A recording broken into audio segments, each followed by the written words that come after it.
Chapter 1, A Meeting of Legends. Part 1.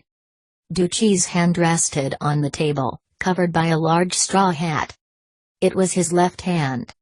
No one knew why his hand was under the hat. Of course, WuXia had more than one hand.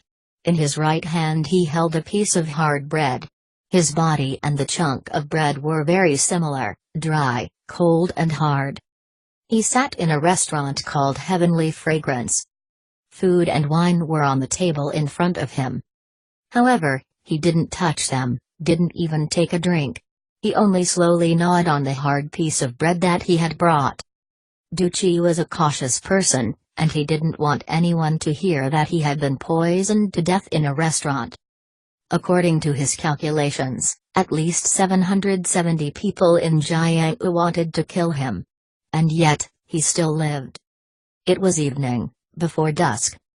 Outside in the busy streets, a galloping horse appeared.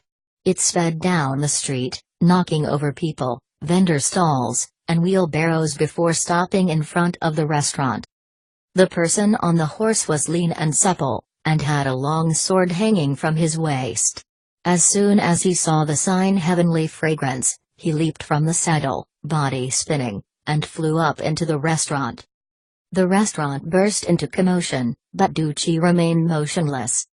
When the large, sword-bearing man caught sight of him, his muscles visibly tightened. He let out a long breath before striding forward.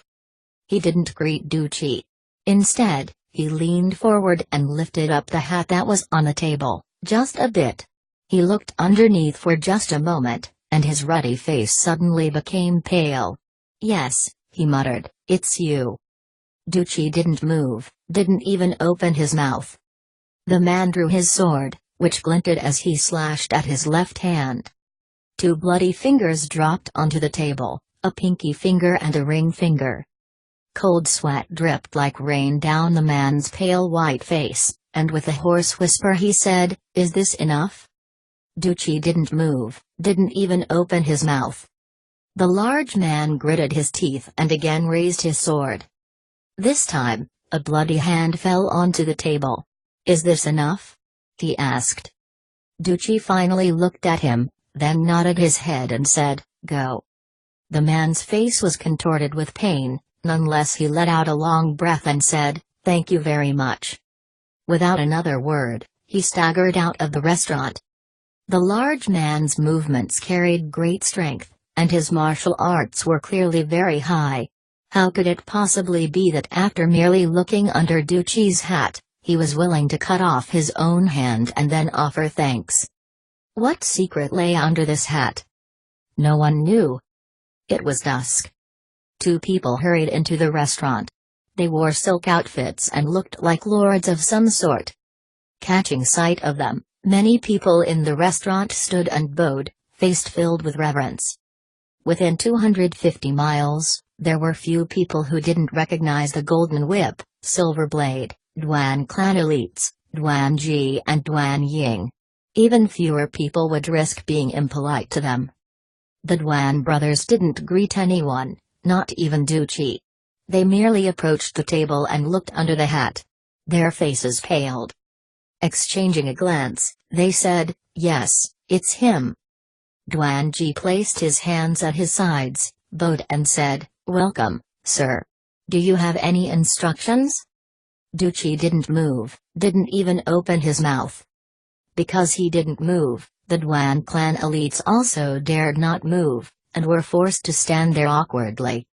Two more people entered the restaurant. They were Jinx Sword Fengquan and Invincible Iron Fist Tai Zongda.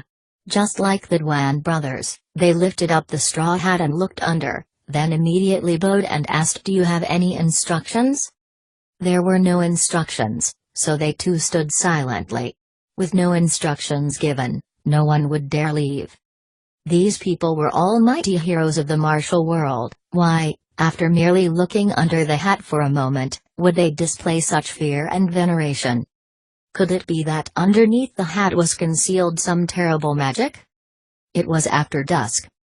Lanterns illuminated the restaurant. The lantern light shone on the faces of Fengquan and the others, which dripped with sweat. Cold sweat. No instructions had been given by WuXia, so one might think they would be at ease.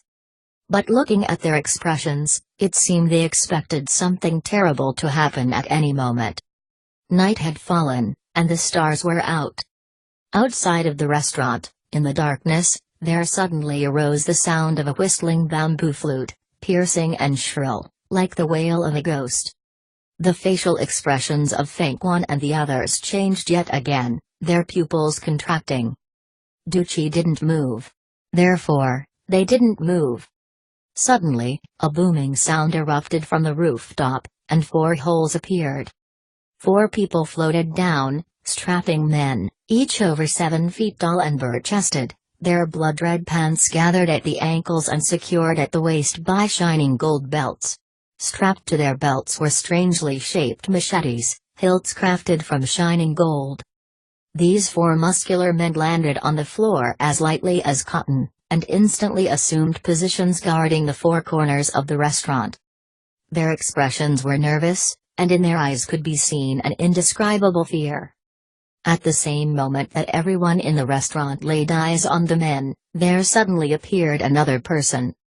This man wore a golden crown and a brocaded golden silk robe. His waist was encircled by a golden belt, upon which was hanging a golden machete. His ivory-colored face was as round as the moon. Even though the Duan clan elites and Feng Quan were sharp-eyed martial arts masters, they were unable to see how this person had entered the restaurant, whether it was down from the roof or in through the windows. However, they did know who he was. The South Sea millionaire, Golden Crown King of the Golden Mountain, Prince WuXia. Even if one hadn't seen him before, a look at his clothing and impressive air should be enough to able to deduce his identity. WuXia didn't move, didn't even look at him. Prince WuXia stepped forward, lifted up the hat, and looked underneath. He let out a breath and said, "Yes, it is you." At first his expression had been very nervous, but now he wore a comfortable smile. He suddenly unclasped his wide golden belt and from within produced 18 smooth, sparkling pearls. Prince WuXia placed the pearls on a table, surrounded by the belt, and with a smiling bow said, "Is this enough?" WuXia didn't move, didn't even open his mouth. In the darkness, the sound of the bamboo flute became more and more urgent, nearer and nearer. Prince WuXia's smile seemed forced as he took the golden crown off his head, a crown trimmed with 18 pieces of verdant jasper.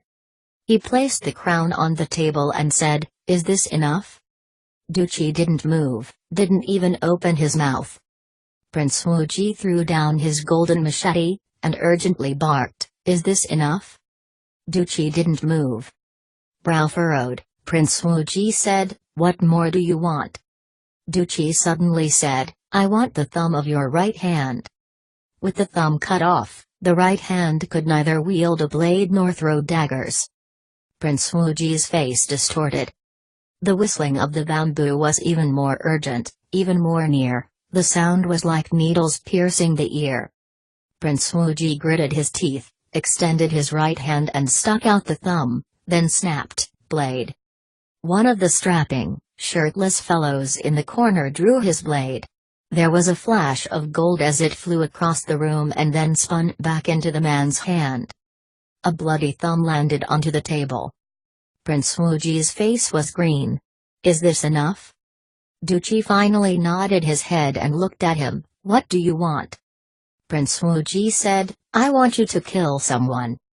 "Kill who?" "The Ghost King." "Yin Tao?" asked WuXia. "Yes." WuXia said nothing more, and did not move. Feng Quan, Taizongda, the Duan clan elites stood by pale-faced. The name Ghost King Yin Tao was in itself enough to shake their souls. Suddenly the blowing bamboo changed into the sound of a mourning woman, or a blind person playing music in the night. In a low voice, Prince WuXia said, "Extinguish the lamps." The restaurant was brightly lit by at least 20 lamps. The 4 bare-chested men waved in unison, and a golden light shone as the energy from their blades flew about, extinguishing the lamps in an instant. Darkness filled the restaurant, but suddenly, Dozens of lanterns sprang to life outside. The lamplight was a sickly green color, floating on the wind quietly like foxfire. Prince Wuji gasped, "The Ghost King is here." The night wind cut sharply and the sickly green lamplight shone on the people present. All of them had terrified, distorted expressions on their face, as if they were souls recently expelled from the depths of hell.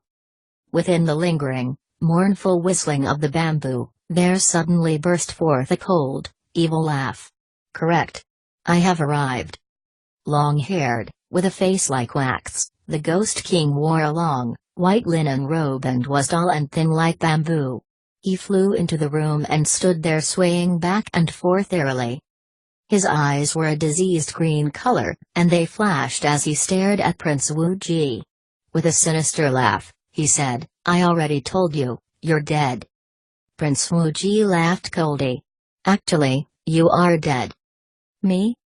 You shouldn't have come here," Prince Wuji replied. "Now that you have, you're dead. Who here could possibly kill me?" "Not me," Prince Wuji admitted. "Well then? Who?" "Him." Him was Duchi, of course.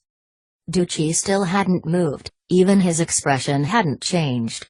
Ghost King Yin Tao's sickly green eyes stared at him. "You can kill me?" The answer was simple, yes. Yin Tao laughed loudly. "What are you going to kill me with? Don't tell me you're going to use that crappy hat." Duchi didn't say a word. He just stretched out his right hand, and slowly lifted up the straw hat. What was under the hat? There was nothing under it, except a hand. A left hand. The hand was long, with 7 fingers. It was a rough hand, like a seaside rock that since ancient times has been pounded by the ocean waves. When he saw the hand, Ghost King Yin Tao suddenly looked like he himself had seen a ghost. 7 killers. Duchi didn't move, didn't open his mouth. Yin Tao said, "I didn't come looking for you. It would be best for you to mind your own business." "It is my business." "What do you want?" asked Yin Tao. "For you to leave," replied Duchi. Yin Tao's foot twitched. "Fine. Because it's you, I'll leave." "Leave behind your head, then you can go." Yin Tao's pupils contracted. "My head is right here, why don't you come and take it?" "Why don't you deliver it me?" replied Duchi. Yin Tao laughed a shrill laugh. As he laughed that shrill laugh, his body flew toward Duchi like a specter. Ahead of his body shot 12 pulsing green flashes of light. Duchi waved the straw hat, and the green lantern light that previously filled the air suddenly disappeared. At this exact moment, a long, jade-green sword appeared in Yin Tao's hand, stabbing toward Duchi. The sword flew through the air, with bizarre slashing movements, but only the glinting of the green handle was visible, making it impossible to see the exact direction from which the blade stabbed. And yet, Duchi's hand had already clawed forward. Within the sickly green shine generated by Ghost King's attack, there was a long, gray, 7-fingered hand, clawing up. The sword's shadow spun, and the hand's shape changed in kind. The hand attacked, 7 moves in a row, and suddenly a ding sounded out, whereupon the flashing of the sword disappeared. The sword in Yin Tao's hand was now half a sword. The sword light flashed again, heading toward Duchi's hand. But Duchi had already sent the broken half of the sword flying back. It was embedded deeply in Yin Tao's throat. The speed of the sword was indescribable. The movement of the hand was also impossible to see clearly. The bystanders only heard a miserable gurgling, and the sound of Yin Tao dropping to the ground. There was no sound, no light. Outside the restaurant, the lanterns were all extinguished, and there was darkness everywhere. A deathly silence, a deathly darkness. Even the sound of breathing was absent. After a period of time, Prince Wuji's voice could be heard. "Thank you very much." Duchi said, "Leave. And take Yin Tao with you." "Yes." After that, the sounds of footsteps could be heard hurrying down and out of the restaurant. Duchi's voice again spoke out, "You four leave, too. Leave your weapons behind." "Yes." The four men responded in unison, dropping their weapons onto the table. A whip, two blades, and the Jinx sword. "Remember," Duchi said, "next time you bring weapons into my presence, you will die." No one spoke a word. The four men left quietly. It was silent again in the darkness. After a period of time, the light of a lantern sprang forth. The lantern was in the hand of a person who had previously been drinking alone in the restaurant. All the other customers had departed, he had not. He appeared to be an amiable, middle-aged man with a friendly smile. He looked at Duchi. "One hand, 7 killers," he said. "It really lives up to its reputation." Duchi ignored him, not even looking at him. Instead, he took the weapons and treasures from the table and placed them into a hemp bag, then slowly made to leave.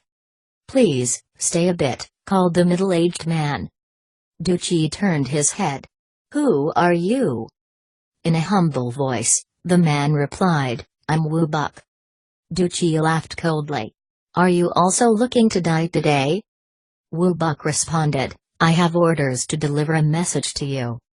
"What message?" "There's someone who wants to meet Master Du." With a nice cold voice, Duchi said, "It doesn't matter who wants to see me, they should come in person." "But, this person. They can come to see me. You go tell them this, and also tell them the best thing is to come crawling. Otherwise they will leave crawling." Without another word, he began walking down the stairs. WuXia was still smiling. With the same humble voice he said, "I will definitely take Master Du's message back to Lord Dragon Fifth." Duchi suddenly stopped and turned his head again, and there was emotion on his stony face. "Dragon Fifth? The Dragon Fifth from Sanxiang?" WuXia smiled and said, "Is there some other fifth dragon?" Duchi replied, "Where is he?" "He'll be at the Heavenly Fragrance Pavilion in Hangzhou, on July 15th. Duchi's face was covered with a very strange expression, and he suddenly said, "Okay, I'll be there." Part 2. Gongsun Miao's hands were definitely not on the table. His hands very rarely left the inside of his sleeves, as he was loath to let others see them. Especially the right hand. Gongsun Miao's voice was not very strong. He looked like an ordinary person, and wore ordinary clothes. This was intentional, as he didn't want to attract attention. But the person sitting across from him was quite opposite, he attracted a lot of attention. The clothing he wore was of the finest quality, clearly custom-tailored. The ring on his finger was worth at least 1,000 pieces of silver and was made from Han Dynasty jade. His hat was trimmed with pearls the size of lychee fruits. It wasn't just his attire that attracted attention. He was extraordinarily thin, with an unusually small head and a large, aquiline nose. As such, his friends called him Big-Nosed Hu. People who weren't his friend called him Big-Nosed Dog. Actually, his nose was quite similar to a dog's, as he had the ability to smell things that the average person couldn't smell. This time, he had caught the scent of something rarely seen in the world, a priceless luminescent pearl. His voice was very low, his mouth nearly touching Gongsun Miao's ear as he spoke. "You've never seen this luminescent pearl, so you can't imagine how wonderful it is." Gongsun Miao's lips twisted, "I don't even want to think about it." Big-Nosed Hu said, "When it's dark, it doesn't just glow, it glows brightly. If you have it in a dark room, you don't even need a lamp." "I don't read," said Gongsun Miao coldly.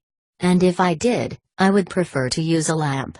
Oil and candles aren't exactly expensive." Big-Nosed Hu's face had a bitter expression as he said, "But if I don't get my hands on that pearl, I think I'm going to die." "That's your issue. If you want it, just go and get it." "You know I can't get it," said Big-Nosed Hu bitterly. "The pearl is hidden in an impregnable fortress. Only you could get in. And as for the iron safe it's stored in, only you could pick the lock. Other than you, there's no one in the world who could possibly get it." No one else? We've been friends for 30 years, correct? Correct. Are you really willing to see me dead on the side of the road? Of course not. Then you definitely have to help me steal the pearl. Gongsun Miao was silent for a while, before suddenly pulling his right hand out from his sleeve. Have you ever seen my hand? There were only 2 fingers on his hand. The middle, ring, and pinky fingers had all been cut off. Gongsun Miao said, "Do you know how my pinky finger was cut off?" Big-Nosed Who shook his head. Gongsun Miao continued, 3 years ago, I stood in front of my parents and wife and cut it off, a symbol of my vow to never steal again. Big-Nosed Who waited for him to continue. But one day, I caught sight of 8 beautiful horses carved from white jade. My hands started itching, and that night I couldn't help but take the 8 white jade horses. Big-Nosed Who said, I've seen those horses before. My parents and wife saw them too, Gongsun Miao responded. They didn't say a single word. The next day they began packing all their belongings to leave. They said they would never again have dealings with me. So to get them to come back, you cut off your ring finger? Gongsun Miao nodded his head. At that time, I firmly resolved to never steal again. But 2 years after that, he stole again. That time, what he stole was an enormous lucky bok choy statue, carved from a single piece of white jade. After catching sight of it, he thought about it day and night, and couldn't sleep for several days. In the end, he couldn't bear it anymore and stole it. Stealing is a kind of sickness, Gongsun Miao said bitterly. Catching it is more frightening than catching smallpox. Big-Nosed Who poured some wine into Gongsun Miao's cup. Gongsun Miao glumly continued, my mother's health was not very good. When she found out that my old sickness had resurfaced, she became so upset that she passed away. My wife was so angry that she bit my middle finger off in one bite and swallowed it, blood and all. So that's why you only have 2 fingers left on your hand, said Big-Nosed Who. Gongsun Miao let out a long sigh and slowly placed his hand back inside his sleeve. Big-Nosed Who said, but, even though you only have 2 fingers on your hand, it's still more dexterous than all the other 5-fingered hands in the world. If you don't use it ever again, wouldn't that be a huge shame? We've been friends for 30 years, and you've saved my life before. But I also know that you owe a huge debt to someone, and the creditor demands the pearl as repayment of the debt. He knows that you will come look for me to help you, and told you that if you don't get the pearl, your life will be forfeit. He sighed again. I know all these things, but I still can't help you. Big-Nosed Who replied, you've really made up your mind this time, haven't you? Gongsun Miao nodded. Other than stealing, I would do anything for you. Big-Nosed Who suddenly stood up. Okay, he said, let's go. Go where? I won't ask you to steal it. But, there's no harm in just going to have a look, right? The wall was 50 feet tall and 5 feet thick, and the top was covered with flowering plants. Very few people could surmount this wall. But for Gongsun Miao, it would be easy. Big-Nosed Who said, you can really get over? If it was 20 feet taller, he replied calmly, it would still be no problem. The pearl is kept inside a room called the Iron Library. Other than the people guarding the door, no one else is inside, because it's assumed that no one can get over the wall. Gongsun Miao couldn't help from asking, are the walls really made from iron? Big-Nosed Who nodded. There are windows in the wall, but they are only 1 foot wide and 9 inches tall. At the most, you could stick your head through. Gongsun Miao laughed. It's big enough for me. After all, his bone-shifting technique was one of the martial world's long-lost arts. Big-Nosed Who said, after getting inside, you would still have to open the iron safe before you could get the luminescent pearl. It's said that the safe's lock was personally designed by the Tangram Kid. The only key is kept by the master of the house, and no one knows where he will hide the key from day to day. Gongsun Miao calmly replied, Just because the lock was created by the Tangram kid, it doesn't mean that it can't be picked. You mean you've picked it before? No. But there isn't a lock in the world that I can't pick. This I know. Big Nose Who looked at him and laughed. You don't believe me? Asked Gongsun Miao. Big Nose Who laughed again. I believe. I really do believe. I think we need to get out of here. Why do we need to go? It seemed like Gongsun Miao didn't want to leave.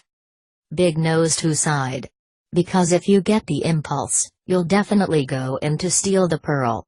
If you couldn't get into the room, or couldn't pick the lock, you would have to come out empty-handed. It would be a big embarrassment, and it would be my fault. Gongsun Miao laughed coldly. Trying to goad me into doing it won't work. I don't fall for those kinds of tricks. I'm not trying to goad you, said Big Nose Who. I'm just trying to get you to leave. Of course I'm going to leave. I'm not going to stand in this dark alley all night, am I? Continuing to laugh coldly, he walked forward a few steps, then suddenly stopped. You wait here for me. I'll be back in 1 hour at the most. The words barely out of his mouth, he had already flown 20 feet into the air and landed on the side of the wall. Climbing up like a gecko, he reached the top in a flash, then disappeared. Big Nose Who's face had a satisfied smirk on it. Old friends always know the weaknesses of old friends. Even though he was pleased with himself, it was still difficult to wait. He had just begun to feel worried when suddenly from the top of the wall could be seen the flash of a human figure. Gongsun Miao floated down and landed in front of him. Did you get it? Big Nose Who asked excitedly. He was nervous. Gongsun Miao didn't open his mouth, instead grabbed Big Nose Who and ran, making several turns before stopping in the darkness of a small alley. I knew you wouldn't be able to get it, Big Nose Who sighed. Gongsun Miao glared at him and then suddenly opened his mouth. He didn't spit out a single word, but rather, a very large pearl. A glowing, luminescent pearl. The light was both soft like moonlight, and glittering like starlight. The entire alley was filled with its brightness. Big Nose Who's face flushed with excitement as he grabbed the pearl and shoved it into his garment.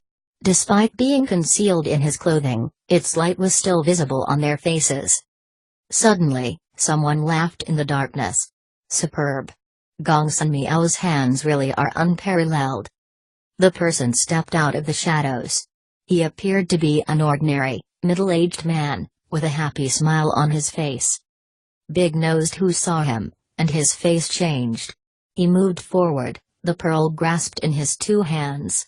His throat tight, he said, the item is already in hand. Can my debt be considered paid? It turned out this was the creditor, and yet strangely, he didn't seem anxious to collect his debt. In fact, he didn't even glance at the luminescent pearl. Could it be that what he wanted wasn't the pearl after all? What did he want? I am Wu Buck, he said humbly, smiling at Gongsun Miao. The debt was my only option to have a chance to see Mr. Gongsun's marvelous hands at work.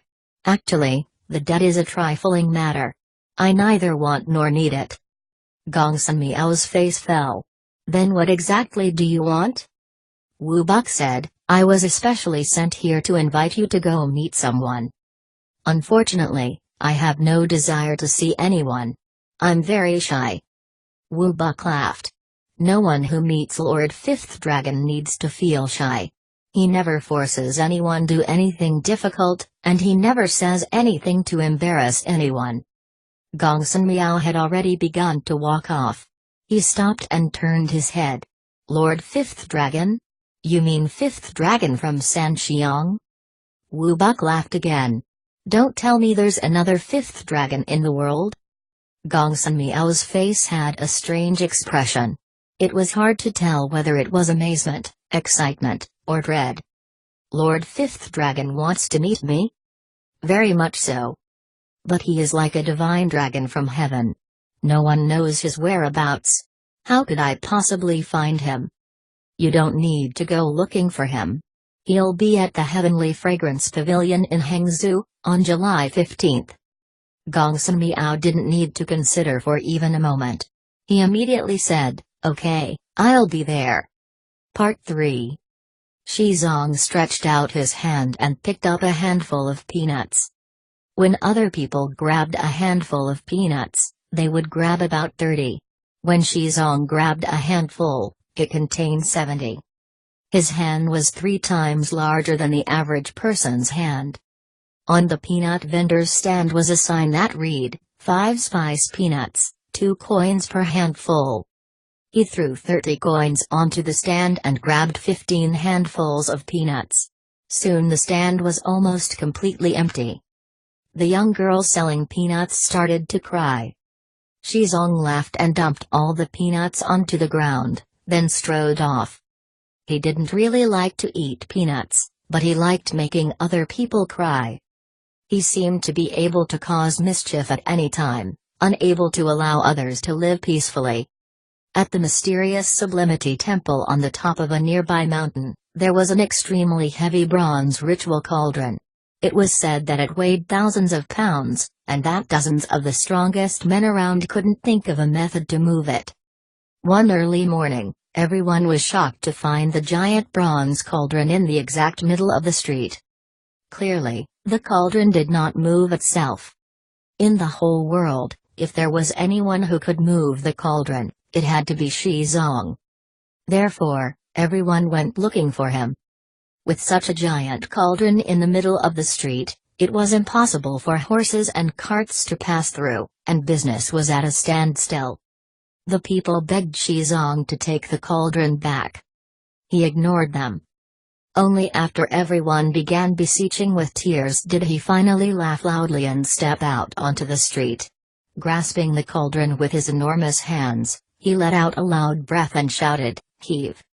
He lifted the enormously heavy cauldron into the air as if it were a feather. At that exact moment, a voice from the crowd said, "Shi Zong, Lord Dragon Fifth is looking for you." Shi Zong immediately flung the cauldron to the ground, and, seemingly oblivious to anything else, walked forward 10 steps. Looking around, he said, "Well, where is he?" "He'll be at the Heavenly Fragrance Pavilion in Hangzhou, on July 15th. Part 4. It was July 15th, and the moon was full. At the Heavenly Fragrance Pavilion in Hangzhou, it was business as usual. It was almost time for the dinner rush, yet there wasn't an empty table to be found. But today was different.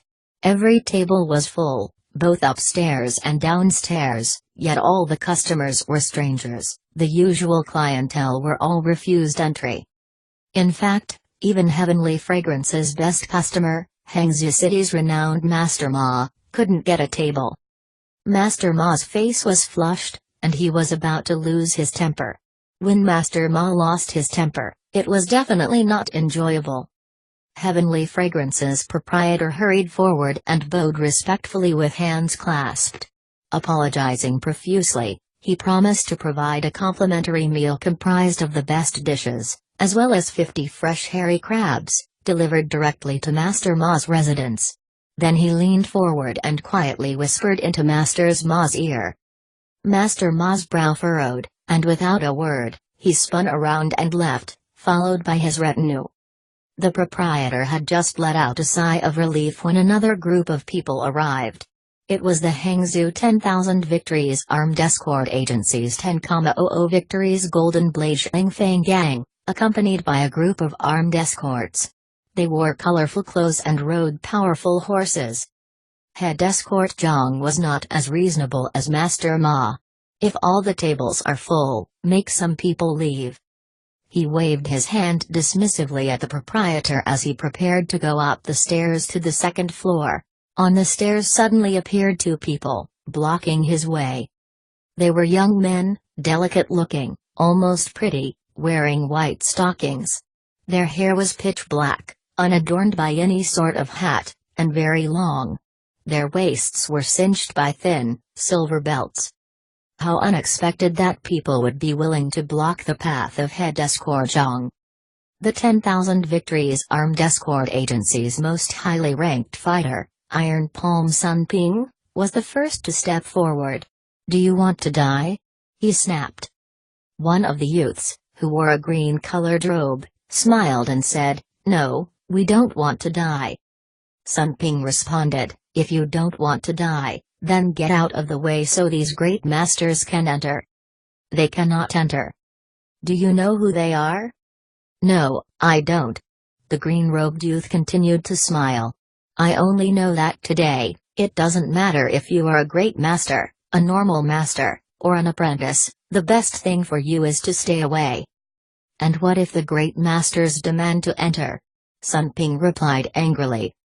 "If they step 1 foot onto the stairs," the young man said calmly, "the living masters will quickly become dead masters." Sun Ping howled and leaped forward, his iron palm already stretched out. His 5 fingers were flat as they shot forward.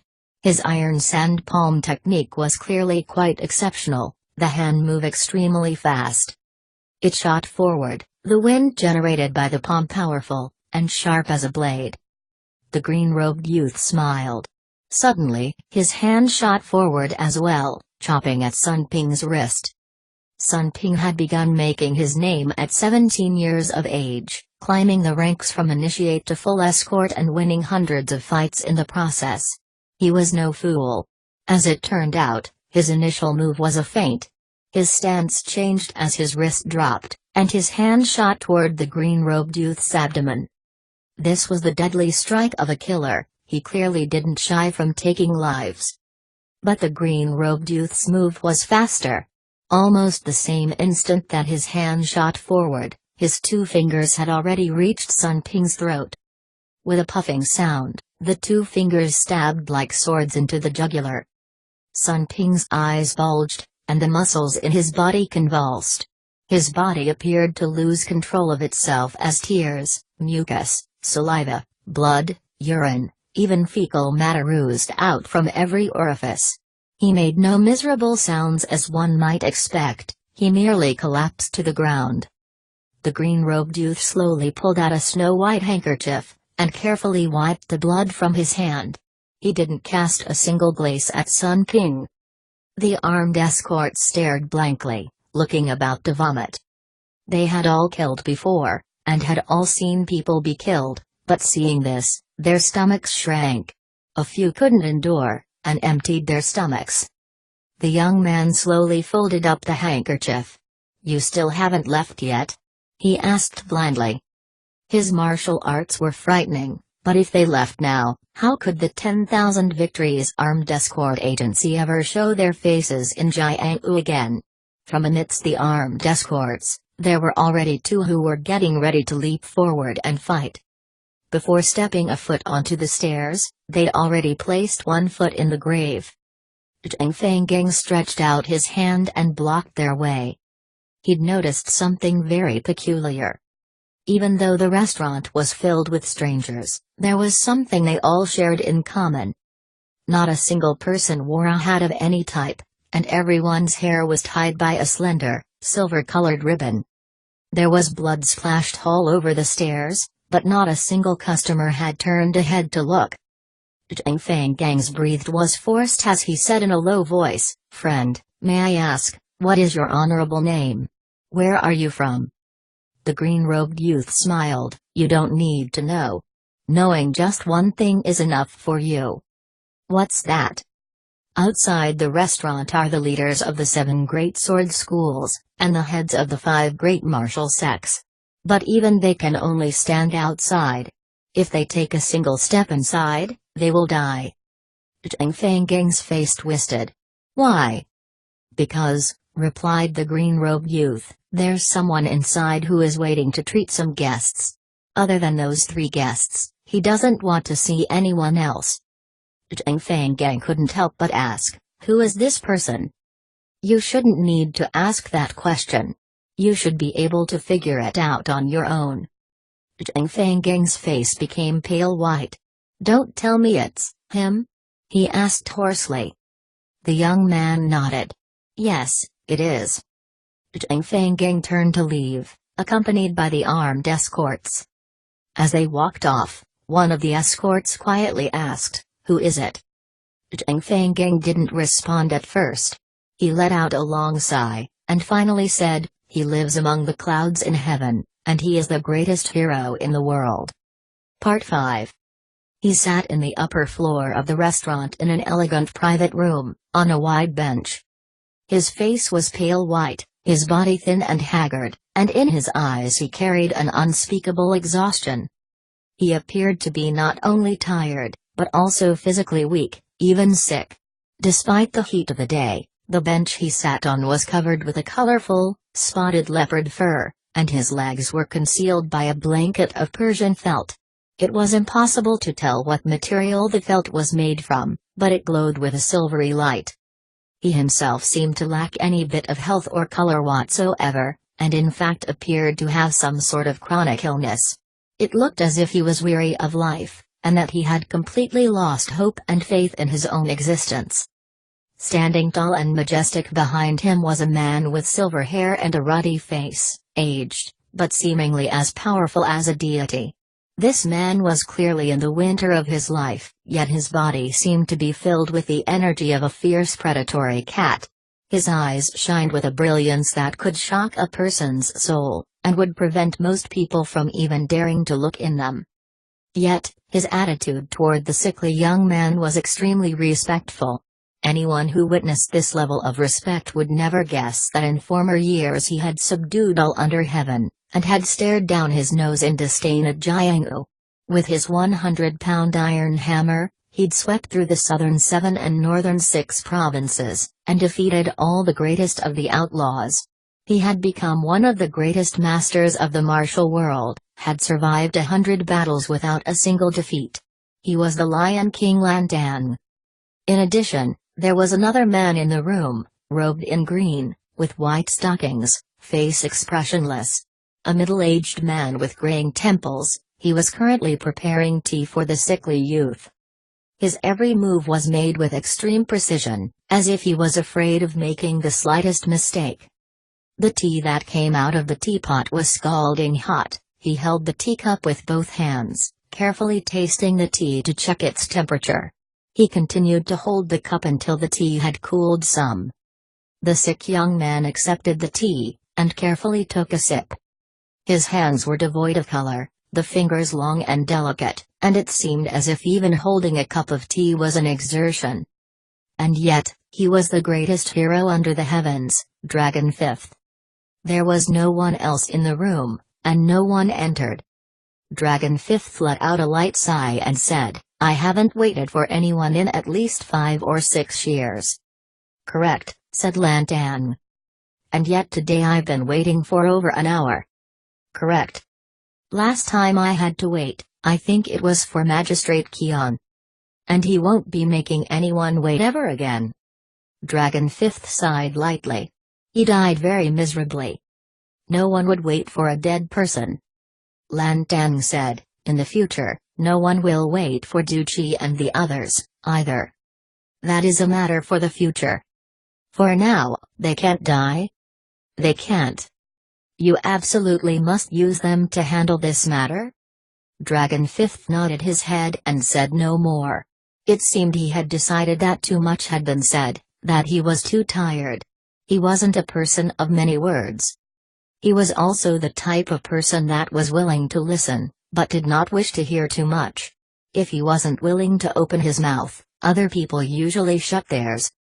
The faint aroma of tea filled the room. Outside was very quiet. Even though there were more than 20 tables filled with people, not one word could be heard. The recently replaced room curtain, now made of green fabric, suddenly parted, and a waiter entered. He wore a short-sleeved blue jacket and his hair hung down. Clasped in his hands was a lidded, blue and white porcelain vessel. Lan Dan frowned and said, "Get out of here." The waiter didn't leave. In a humble voice he said, "I am here to serve some food." "Who asked you to serve food?" said Lan Dan angrily. "The guests aren't here yet." The waiter suddenly laughed, then calmly said, "I'm sorry to say the 3 guests won't be coming." Within Dragon Fifth's weary eyes suddenly shone forth an expression as sharp as a blade. He stared at the young man's face. His face was round, with a sincere smile, and even though there were wrinkles at the corners of his eyes were still young. They carried a youthful innocence and purity. Anyone could see that he was a soft-hearted individual with a good temper, a person who liked to make friends, and who cared for children. Any woman who married a man like this would not suffer at all, and would never have any regrets. Dragon Fifth stared at him, and after a while, slowly asked, "You're saying the guests aren't coming?" The waiter nodded. "They definitely won't be coming." "How do you know?" The waiter didn't respond. Instead, he placed one hand on the blue and white porcelain bowl, set it down carefully on the table, and then slowly lifted off the lid. Dragon Fifth's pupils suddenly shrank, and a strange smile appeared on his lips. "This looks like a great dish," he said slowly. The waiter smiled. "It's not just a great dish, it's an expensive one." Dragon Fifth had to agree. Definitely extremely expensive. This dish actually couldn't be eaten. In the bowl was neither mountain pheasant and bear claw soup, nor shark fin soup, nor humpback grouper stew, but instead, 3 hands. 3 human hands. The 3 hands were neatly arrayed within the blue and white porcelain bowl. One very large hand, and 2 others, a left and a right hand. The large hand was larger than the average person's hand by 3 times. The left hand had 2 extra fingers, and the right hand was missing 3. In the entire world, there was no dish that could contain any ingredient as expensive as these 3 hands. Even if the dish was filled with jasper and gold and pearls, it still would be lacking.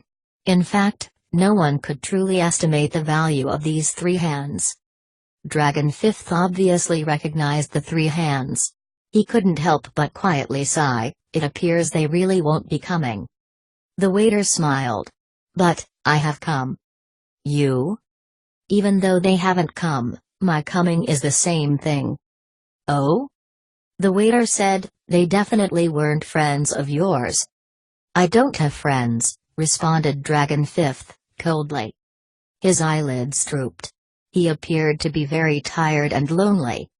The waiter seemed to understand the mood he was in and said, "Well, if you don't have friends, then you must not have enemies, either." Dragon Fifth looked at him again. "You aren't stupid. If you invited them here, it must be to accomplish some great task. You really aren't stupid." The waiter laughed. "So, here I am.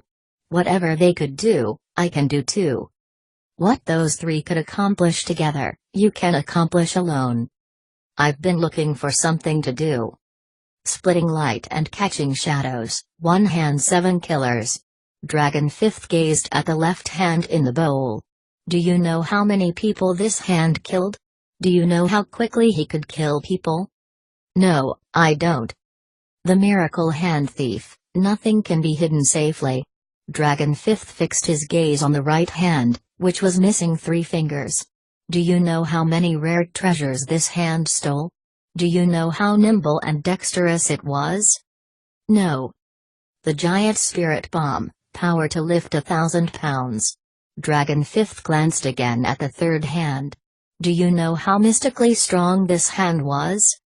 "No, I don't." Dragon Fifth laughed coldly. "You don't know anything, and yet you think you can accomplish what these 3 could?" "I only know one thing." "What's that?" The waiter's calm reply was, "I know that my hands are outside of this bowl, and those 3 are inside."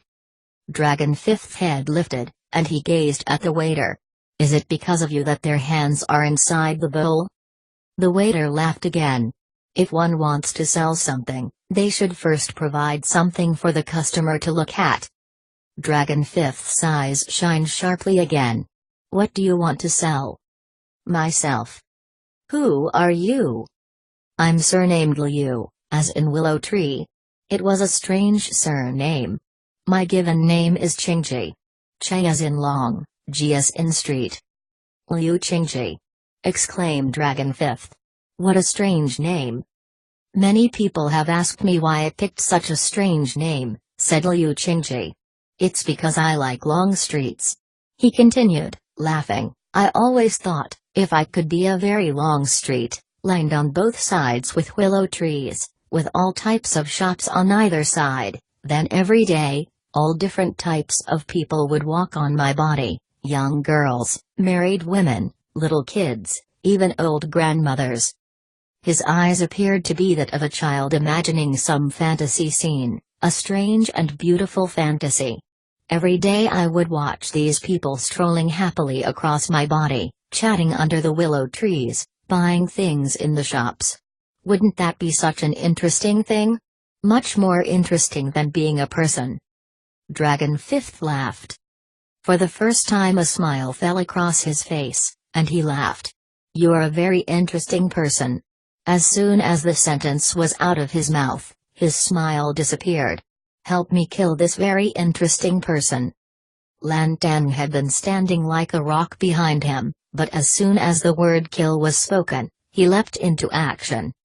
The instant his hand stretched out, his entire countenance changed to that of a fierce male lion. Except, he was faster and more nimble than a lion. His body spun, and he was in front of Liu Qingji. The 5 fingers of his left hand curled into a claw, striking toward the chest.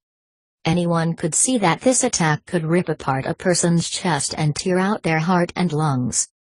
Liu Qingji sidestepped, avoiding the claw. His movement was ingenious and extremely fast. Surprisingly, Lan Tang had anticipated this evasive maneuver. The 5 fingers of his right hand straightened, and a hand blade chopped down, slicing toward the artery on the right side of Liu Qingji's neck. This second move was not only lethal, it had never been evaded by a single enemy. After the age of 40, Lion King Lan Tang had rarely used this second stance when seeking to kill an enemy. The power of Liu Qingji's defensive move was depleted, there was no way for him to exert any more effort defensively, and no way for him to change his movement. The Lion King was sure he wouldn't need to use the third stance to complete the kill. He definitely didn't need to use the third stance. Because he suddenly noticed that Liu Qingji's hand was beneath his arm. If he continued to chop down, his arm would definitely strike Liu Qingji's hand. The elbow joint was soft and brittle, and if Liu Qingji's finger, hooked like a phoenix eye, struck the elbow, the joint would be shattered. He would not court that type of danger. His hand stopped in midair, and in that exact moment, Liu Qingji dashed out of the room. Lan Tang didn't make a follow-up attack, because Dragon Fifth had already stretched out his hand to prevent him, and said, "Come back in." When Liu Qingji entered the room again, Lan Tang was again standing like a rock behind Dragon Fifth. The green-robed, middle-aged man with white stockings stood in the far corner of the room, not moving a muscle. "You said I'm a very interesting person. This world doesn't have very many interesting people in it." Liu Qingji sounded very bitter. "Why do you want to kill me?" "Sometimes I like to tell lies," said Dragon Fifth, "but I don't like to be lied to." "Who lied to you?" "You did." Liu Qingji laughed. "Sometimes I like to hear lies, but I never tell them." "The name Liu Qingji," said Dragon Fifth. "I've never heard it before. I've never really been a famous person." Duqi, Gongsun Miao, Shizong. They are all famous names, and you defeated them. "So, you think that I should be famous?" "I think that you are lying." Liu Qingji laughed. "I am 30 years old this year. If I was seeking fame, I would be dead on the floor right now." Dragon Fifth gazed at him, and a smiling expression could be seen in his eyes. He understood what Liu Qingji meant. Seeking fame took a lot of hard work, practicing martial arts also took a lot of hard work. Not very many people could do both things at the same time. Liu Qingji did not appear to be an extremely intelligent person, so he could only select one of the 2 options. He had chosen to practice martial arts. Therefore, he was not famous, but still alive. His words were not necessarily easy to understand, but Dragon Fifth understood them, so he lifted a finger and gestured at the chair in front of him. "Sit down." Not very many people got the chance to sit in front of Dragon Fifth. Liu Qingji didn't sit down. Are you getting ready to kill me? Dragon Fifth said, interesting people are not common, and useful people even less common. Yet you are both. Liu Qingji laughed. So you're getting ready to buy me? You really want to sell yourself? I'm not a famous person, Liu Qingji replied. And I have nothing else I can sell. But when a person reaches 30 years of age, it's hard to avoid the desire to enjoy life. For people like you, there should be many opportunities to sell yourself. Why did you come looking for me? Because I'm not stupid. Because the price I want is very high. Because I know you can afford the price. Because.